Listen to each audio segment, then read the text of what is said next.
Hi, my name is Kristen Baltiera, and today I'm going to talk to you about why I believe using a design thinking model is a way to help our students learn the essential skills and use the technology we have available today in order to prepare them for their future. To start, one thing we've always been sure of and can always be sure of is that life is in constant change. In education, just as in nearly every other enterprise, change is often difficult to quantify and comprehend because it happens so quickly. The rapid pace of technology development has made us take for granted the ease in which we collect, analyze, and transmit data across time and space.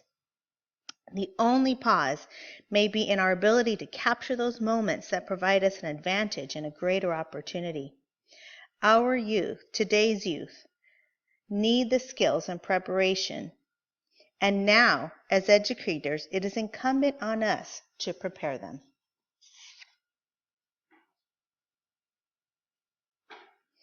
A consortium of business leaders across different sectors participated in a research study indicating the deficiencies noted in the workforce. The questions are, how has the educational community embraced these opportunities so far, and where can we start in our classrooms tomorrow? The truth is, we can't wait around for another 10 years for the perfect solutions. Surely they will change. We must take the lead in our districts, in our schools, and in our classrooms as soon as possible. Fortunately, the American Management Association, which informs Fortune 500 companies, has collected data which identifies the critical skills our students need beyond the traditional 3 R's of reading, writing, and arithmetic, and are necessary for the 21st century workforce. It has been said that we're preparing our students for jobs that don't yet exist, using technologies that haven't been invented in order to solve problems we don't even realize are problems yet. This does seem a very daunting task. How can we teach what we don't know yet? The truth is, we can only prepare for what we do know, and what we do know are the universal skills required to prepare our students for a knowledge-based economy. The AMA, along with a Partnership for 21st Century Skills survey, came up with specific actions that need to be taken in our schools. Among the top 4 include foreign language development, learning critical thinking and problem-solving skills, improving healthcare and wellness, and nurturing creativity. Let's take a look at the implications for education a bit further. From there, the Partnership for 21st Century Skills came up with 4 essential learning and innovation skills that should be guiding much of what we do to prepare students. Those skills are often referred to as the 4 C's and include fostering critical thinking, communication, collaboration, and creativity. Let's start with critical thinking. What is it that critical thinkers need to be able to do? What can we foster in the classroom? Critical thinkers are able to question. They know how to find relevant resources and research data they need to answer those questions. They can make reasonable conclusions, and those conclusions can be tested. They are open-minded and are able to monitor the thinking for egocentricity. This makes critical thinkers reflective as well. Critical thinkers communicate clearly in order to work well with others. Creativity. We tend to think of children as being more creative and open to possibilities, but how do we nurture creativity in our classroom? Tim Brown suggests building a sense of trust, lots of hands-on activities, and role-playing. Sounds like a lot of classrooms across our country now, doesn't it?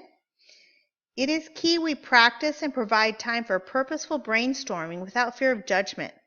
We identify and encourage divergent thinking, challenge students to make connections with different ideas through metamorphic thinking, to be flexible and willing to take risks. Creativity will be key to developing solutions to our complex problems. Next, collaboration. Well, long gone are the days of students sitting in rows and columns, as quiet as mice, listening attentively as the teacher is the provider of all pertinent knowledge. It has become the norm that students work in collaborative groups and synergize their ideas. In order to build this skill, teachers provide opportunities to practice. A few key tenets for collaboration are to be open-minded, to reserve judgment, and to be able to ask good questions. Classroom teachers provide opportunities for collaboration throughout the day for different reasons, but students need to learn how to have good verbal and nonverbal communication and to follow norms and protocols. Teachers provide facilitation and guidance, but students often learn from each other by questioning and learning to reflect and explaining their own thinking. It is easy to see that critical thinking is infused throughout these 4 C's. Schremm and Levine emphasize that collaboration need not take place in a classroom around a table. The ability for students to collaborate using Web 2.0 tools to work together from anywhere and at any time has become an essential skill. Lastly, communication. Mind Tools describes good communication as being clear, concise, concrete, correct, coherent, complete, and courteous. Regardless of how we communicate via email, video conferencing, texting, or even in person, we must consider these characteristics when communicating. As our world is shrinking virtually, our reach has stretched much further. The students who learn good communication skills in our classrooms will also be able to communicate well across cultures, languages, and business sectors in the future. It is imperative that we build these skills in our classrooms by teaching students how to effectively explain their thinking to others, to negotiate through problems, and influence the world around them. As leaders, this skill is key because miscommunication can cause mistrust and even missteps. So, technology. How is this incorporated? Well, all of this leads back to what Schremm and Levine emphasized throughout their book, Leading 21st Century Skills. Technology is key. Technology designs tools we use in business now, and there is no indication that that's going to stop. The technology we will use a decade or even 5 years from now may not have been invented yet. But regardless, educators must engage each other and their students.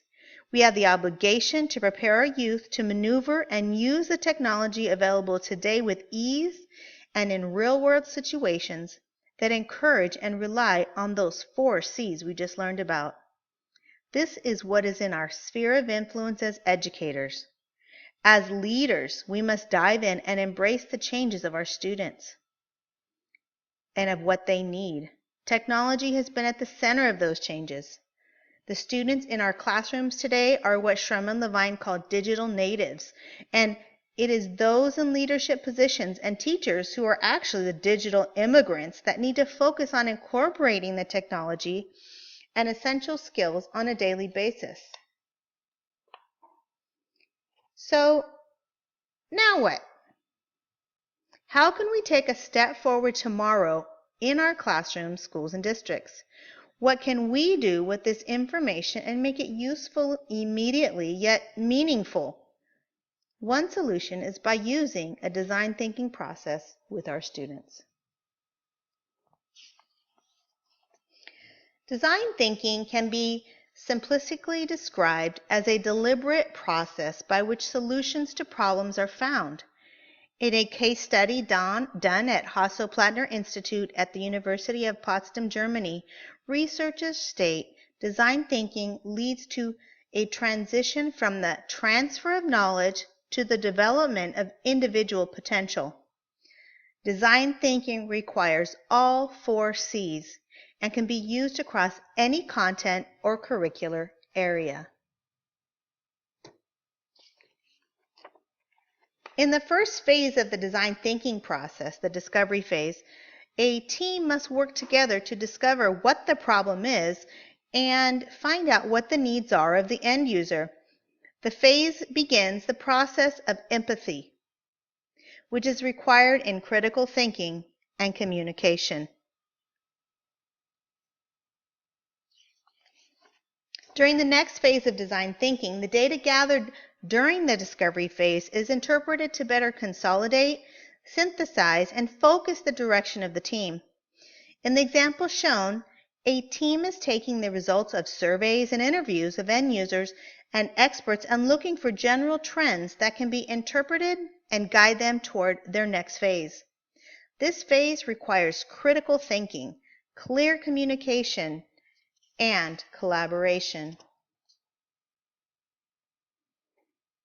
This third phase, ideation, is where creativity takes main stage. This is where brainstorming, imagination, and divergent thinking is practiced in the team. The focus should not be on constraints, but rather generating as many ideas as possible at first. It's later that other factors can be considered for the ideas by using those creative skills such as metamorphic or flexible thinking. Prototyping comes next, and it's where the ideas come to life. It requires consolidating or a convergence of the ideas and sharing them with others. Makerspaces, such as those mentioned by Schrum and Levine, can provide a place for students to work on their innovations. Other options could include 3D printers or even virtual graphic design programs would serve the same purpose, depending on the prototype being designed.